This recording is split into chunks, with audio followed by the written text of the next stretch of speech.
It's the Bridgestone Ice Desk here at the 2019 GEICO U.S. Figure Skating Championships inside the Little Caesars Arena here in Detroit, Michigan. And there's your standings after the rhythm dance. How about that? Hubble and Donahue throwing down this afternoon in the rhythm dance.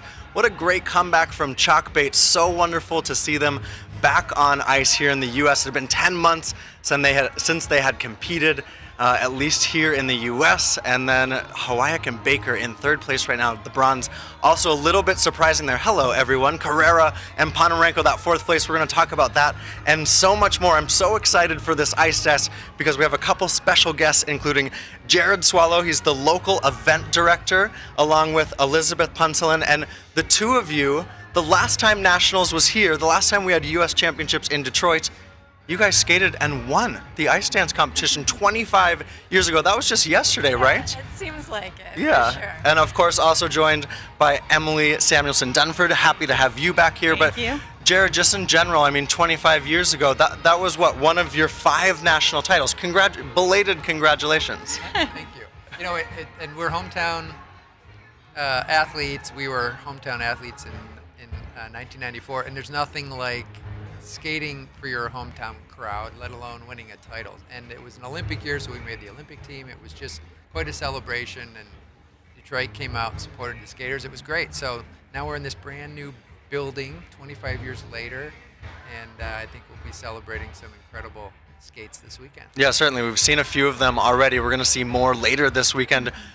25 years ago, that was awesome. But then you did 2 Olympics, right? Can you kind of talk us through your 2 Olympic experiences? Because 5 national titles, and obviously the 2 of you, things worked out because now you're married. So Yes. It worked out well on ice and off ice too. Yeah, Olympics was just a culmination of our careers. It was a great event to celebrate together, to compete at that level, and to do it together. I guess it's the most amazing thing about it. Yeah, very much so. So, Jared, there's been a lot of organization into this event, the 10 days of this event, and just really for what Detroit has put into having nationals, having the U.S. championships back here. It's a lot of work.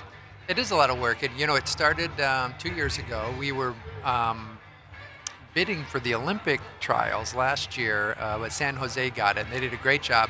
So we got 2019, which is great. And we have an incredible skating community full of volunteers standing by to put this event on. And it's amazing because we have volunteers that were involved in 1994. So when the call went out, certainly we had the support in the community, and everybody came out, and it's been great so far.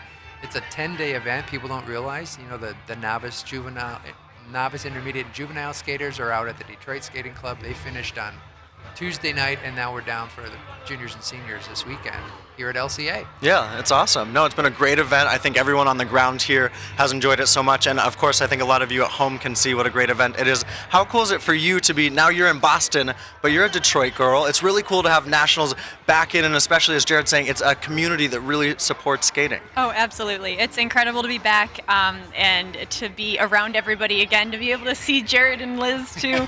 Yeah. Even it has been fantastic.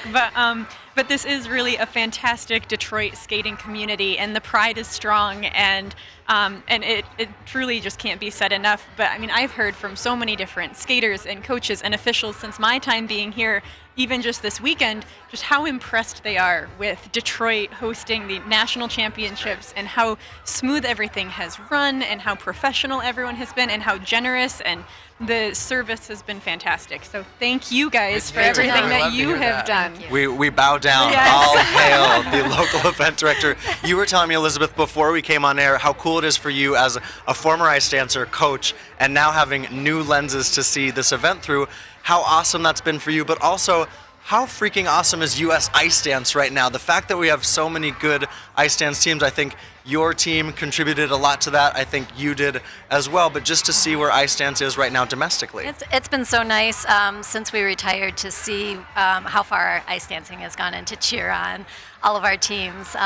From a coaching point of view, I was always focused a lot more on the technical aspect of skating, and so I think that I got stuck in a little bit in the details. And now that I'm back 6 years out, as a spectator, I can see the sport with a whole new perspective. Like you said, it's a lot more enjoyable for me to be a little bit removed and just to enjoy everybody's performance. The heartbeat is like a little, it's a little slower, right? Right. Yeah, totally. You're a little more relaxed. Absolutely. Can you tell me just a little bit, for people out there, I know we have a lot of skating fans, Jared, that tune into the Ice Desk.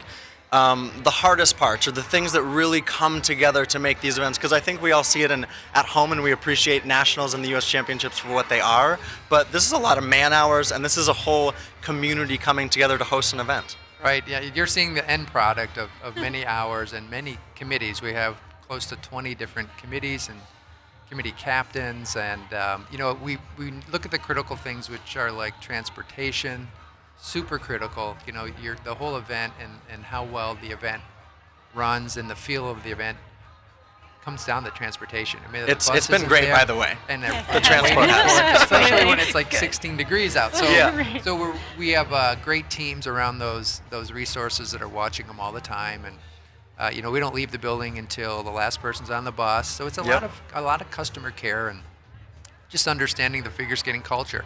We're a really demanding culture. We are high maintenance. So that's on our mind too. And if you have the right leaders in place that understand that, we can take care of everybody. Okay, lastly, before I let you go, what's been your favorite part of it? Because you're talking about seeing it through a different lens, but just as you're here, what's been the fave? I think because I'm not as connected to skating on a day-to-day basis, everybody's program's new to me. Everybody's look for the season is new, and the music, it's my. I'm just seeing everything for the first time. Really, it's nice to be surprised. The element of surprise. That's awesome. Is fun. And for you? I'm a little partial.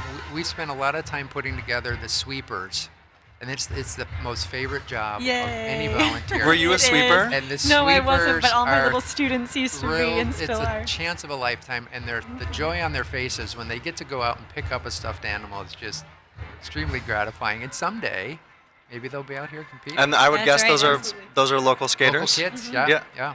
So Yeah. it's great to see that. Very cool. Elizabeth Punselin and Jared Swallow, they're former national champions, and thank you so much for being here and joining us on Ice Desk, and thanks for all your hard work on this event. Thanks. Thanks, Our guys. pleasure. Thanks for Thank having you. us. Yeah, of course. So a lot has happened here, obviously, here. The rhythm dance just wrapped up, and of course, it was Hubble and Donahue coming out on top. A really strong rhythm dance from them. But Emily and I are going to chat here just a little bit and talk about today that pressure that they came in with, Maddie and Zach, and the way that they delivered. We watched that program together, and I just felt like they were skating to the rafters. Oh, absolutely. I mean, their presentation, their passion, the sharp movements, but yet the smooth, just magicalness of their floating across the ice was incredible. And they really delivered it here. I mean, you can tell that this program has been worked very hard this season, and they've really honed it down to perfection. I mean, this was really great here today. When we look at the rhythm dance, and we're going to take a look at the highlights here in just a minute, but when you look at it overall, I mean, this discipline, the way that the ice dance has really grown itself domestically, this is a really tough discipline to be in right now, and I felt like we got a rhythm dance where everyone was really strong today and delivered some of their best skates of the season. Oh, absolutely, yeah. I mean, Tango Romantica, it's a hard dance to do, and I feel like all of the teams really put their all out there and really did a great job with the dance itself, the pattern portion of the dance itself, but also just all the rest of it. And you could tell that they put their hearts into it, and a lot of great things happened on the ice today. Okay, so we said so long to Jared and to Elizabeth, and guess what? Brooke is here. Are you here, Brooke? I am. Here she is. Maybe there you are. I am here. And I have to say, I'm also from Detroit. Yeah. Born and bred, and it's Yeah. awesome that Nationals is here. It's been a real blast. So it's pretty been cool. great. Yeah, Brooke Castile, of course, is here. Should we go ahead and take a look at some highlights? Yes. Let's go ahead and first roll Hubble and Donahue coming in here as favorites, and as Emily Samuelson was detailing, they were knockout today. Brooke, what stood out for you today in the short program? Well, I was telling Emily while we were watching, they're so precise and detailed, yet so smooth and strong, and it's just that is so hard to be good at both things, and they just mastered it, especially seeing them in Skate America and then seeing them here. I just see so much growth in this dance, and I mean, they were steamy. I mean, the passion, it was insane, and I had goosebumps when they were finished. They were really strong, and this is a great dance for them, especially for him. I really think it shows Zach's strengths, and yeah, I don't know. They could make a splash at Worlds. They did fantastic. I mean, just the way that they move through the whole ice, through the entire thing, you really can't tell where the pattern dance starts and where it ends, which is what you want out of a rhythm dance. It should all look like one consistent dance. And they really sold the entire thing. And it came across not just in their program component scores, but also in the GOE. I mean, every single technical element that they had to do, regardless of the actual technical score, the execution of it, that grade of execution, was through the roof. Well, yeah, and today, the other thing I think too is the way that they're able to, and I'm not going to speak with any sort of education on this, but the way that they are able to be so aggressive, yet still hit everything so poignantly and classically, that is something that takes a lot of hard work for them to present like that. Oh, absolutely. And that's one of the quintessential pieces of a tango also. I mean, it's easy to kind of just skate a waltz and be Levy or whatever it might be, but the tango requires both that sharpness as well as the kind of aloof romantic side as well. So they nailed it. Okay, so Hubble and Donahue with an 84.56. They're in first place after the rhythm dance. Let's go ahead and look at Chalk and Bates. Maddie Chalk, Evan Bates. This was a comeback dance of sorts for them. She had been out with an ankle injury, surgery in April, had to pull out of their Grand Prix Brooke Castile, came back in January in Poland, won a small event there, but this was big for them today on the national stage. Yeah, and you know what?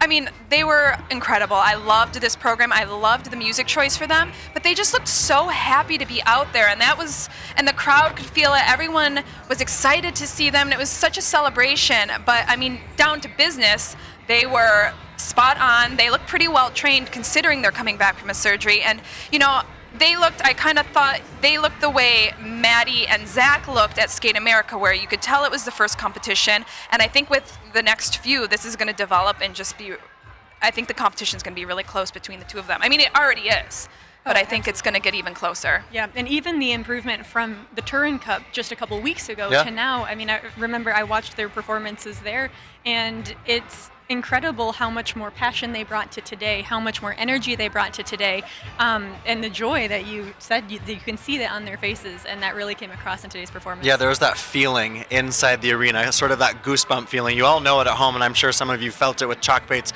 So great to see Maddie and Evan back here on the national stage. What about for Caitlin Hawayak and Jean-Luc Baker? They come in here, I think, trying to push the envelope just a little bit, a gold medal at NHK, and they really had a great Grand Prix season because they made the Grand Prix final. But for them today, Emily, what stood out for you overall? Because I think you can see that they have a strong dancing skills, but maybe just those final little pointers that you want to push them across the line. Oh, absolutely. I mean, they are strong, they are solid, they looked really good today.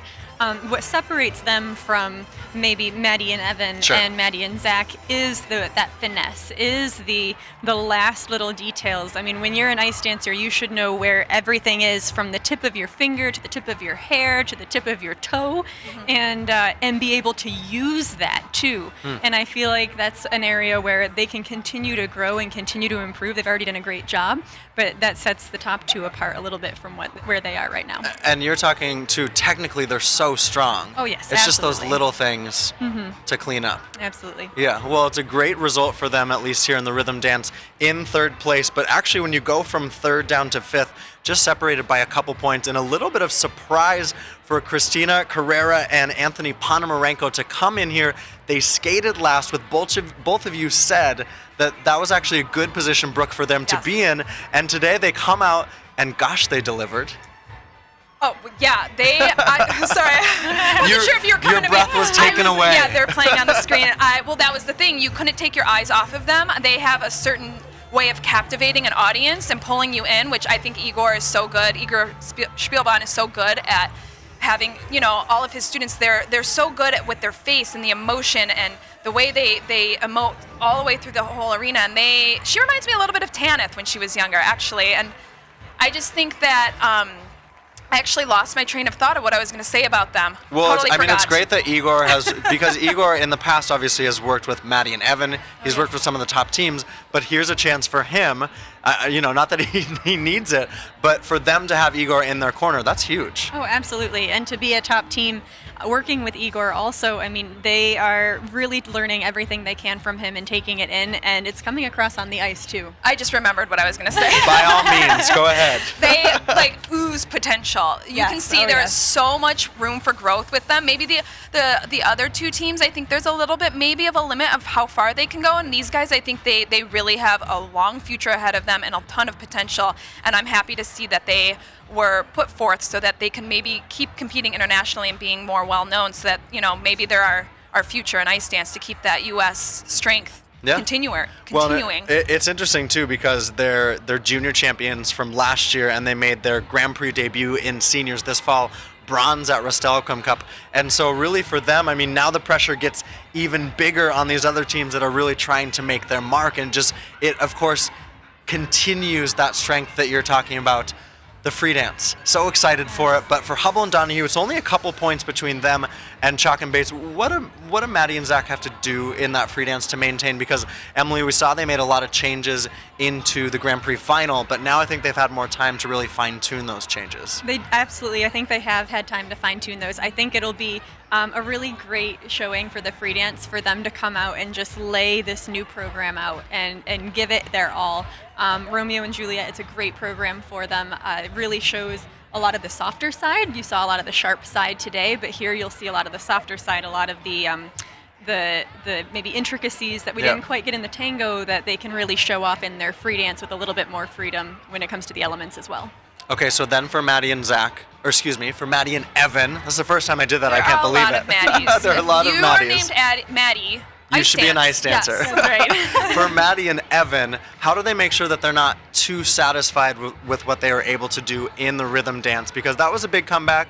They were very happy, a lot of emotion today, but they really want to bring that for the free dance. Yeah, and I think you just need to bring it. Be aggressive, have fun, go for it. Like, don't hold back. There's no point. They need to just bring everything they have and keep getting their feet wet, keep feeling better about where they're going with the rest of this season onto Worlds and 4 continents. And a little healthy competition has never hurt anyone. I think it's good for them to be this close. Oh, absolutely. With Maddie and Zach. I think they're used to being neck and neck, and they still are, even though they were off part of the season, and I think that's good for them. They push each other. Right. And even coming in the second place position, it gives you a little bit more of that, like, I'm just going to go for it, and I don't care what happens, and they really have that opportunity to put it all on the ice and see how things end up. And gosh, that race for bronze is crowded. I mean, we is. knew it was going Yes. to be, right? But you look at Hawaii and Baker, obviously they're in third place right now, but they've got teams breathing down their back. And it just shows you, again, the strength of competition in general right now in U.S. ice dance. And you wonder, too, can Carrera and Ponomarenko, can they make that push onto the medal stand? Oh, I mean, I think there's definitely the possibility. I mean, when you're that close, within a point, 2 points, it's a little different from the ladies and the pairs in the men's event where, a fall can be a fairly more regular occurrence, or two-footing or under-rotating a jump. Here, things tend to go fairly well almost all the time. They're very solid skaters. They're very professional skaters. And so it really comes down to the little things that set you apart. Yeah. So a point or two is really not that much. If they all skate clean tomorrow, it's going to be fantastic to see how things end up. Yeah, so excited. Emily, can we keep you on Ice Desk? Sure. Is that okay? Absolutely. Brooke and Emily, thank you so much. You guys, more skating to come tonight. It's the ladies free skate. That's this evening right here inside Little Caesars Arena. Ice Desk, join us in just a few minutes' time. We're going to be right back here, just about an hour. That's 7:15 Eastern, followed by the ladies free skate. And then look, we're going to be up late tonight. Grab a drink, grab something to eat, and hang out with us here on the Bridgestone Ice Desk after the ladies free skate. For now, from the GEICO U.S. Figure Skating Championships in Detroit and from the Bridgestone Ice Desk, it's bye-bye.